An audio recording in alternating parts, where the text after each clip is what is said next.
UP की राजनीति में एक ऐसे चेहरे की एंट्री जिससे लाखों युवा और स्टूडेंट जुड़े हैं और अब वह राजनीति के मैदान में शिक्षा से सीधे चुनावी जंग तक।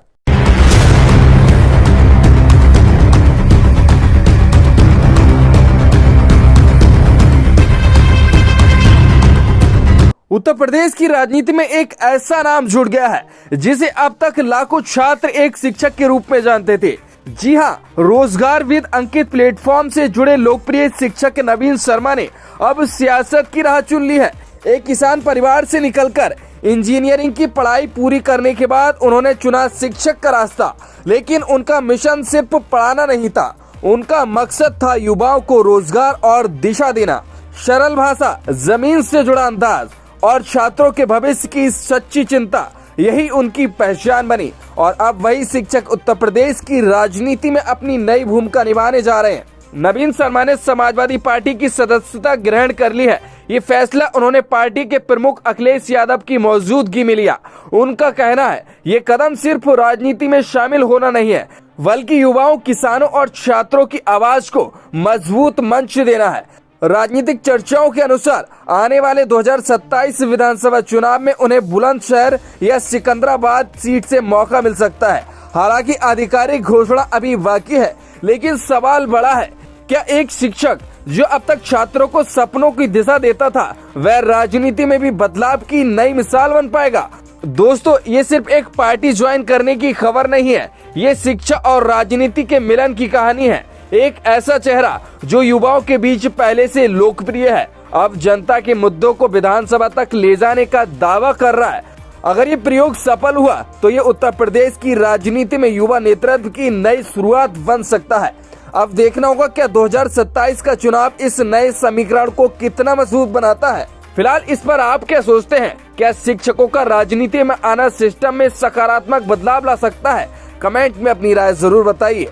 पूर्व मुख्यमंत्री और भविष्य के मुख्यमंत्री और साथ में जोड़ना चाहूंगा भविष्य के प्रधानमंत्री श्री अखिलेश यादव जी, और साथ में यहाँ मौजूद सभागार में हमारे सभी अभिभावक समान नेतागण, उन सभी को मेरा नमस्कार। मेरा नाम नवीन शर्मा है और मेरी विधानसभा सिकंदराबाद है और पूरी विधानसभा की तरफ से मैं यहाँ बैठे सभी अपने अतिथियों को प्रणाम करता हूँ, चरण स्पर्श करता हूँ कि आप उसको महसूस करें कि मैं एक शिक्षक हूं और मैं निर्माण की परिभाषा जानता हूं, एक विध्वंस की परिभाषा मुझे नहीं आती है।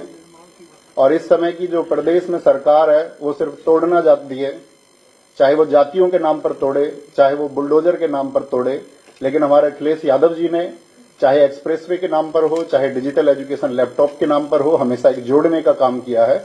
तो एक अध्यापक का घर सिर्फ और सिर्फ समाजवादी पार्टी ही हो सकती है। एक शिक्षित व्यक्ति का घर यदि वो नफरत को छोड़ करके उस पैमाने से देखेगा, एक इंसान के नजरिए से देखेगा, तो उस सब को, इस पूरे प्रदेश को अपना घर समाजवादी पार्टी दिखाई देगा।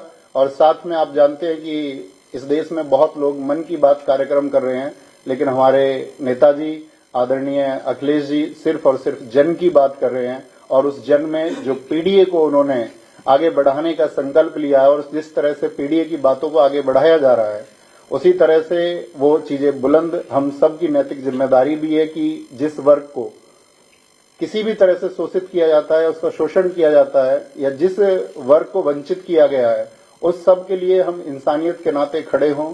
हम बटे ना, कोई हमको बांटने का भी प्रयास करे तो हम बटे ना, और हम कंधे से कंधा मिलाकर के आदरणीय अखिलेश यादव जी को 2027 में बहुत मजबूत बनाएं। और बहुत मजबूत बनाने के लिए हमने एक स्लोगन लिखा था कि यूथ सपा का और बूथ सपा का। हमको सिर्फ ये काम करना होगा इस प्रदेश में कि हमको पीडीए को जोड़ते हुए सभी यूथ को एक दिशा देनी होगी और साथ में सभी बूथ पर भी एक दिशा देनी होगी।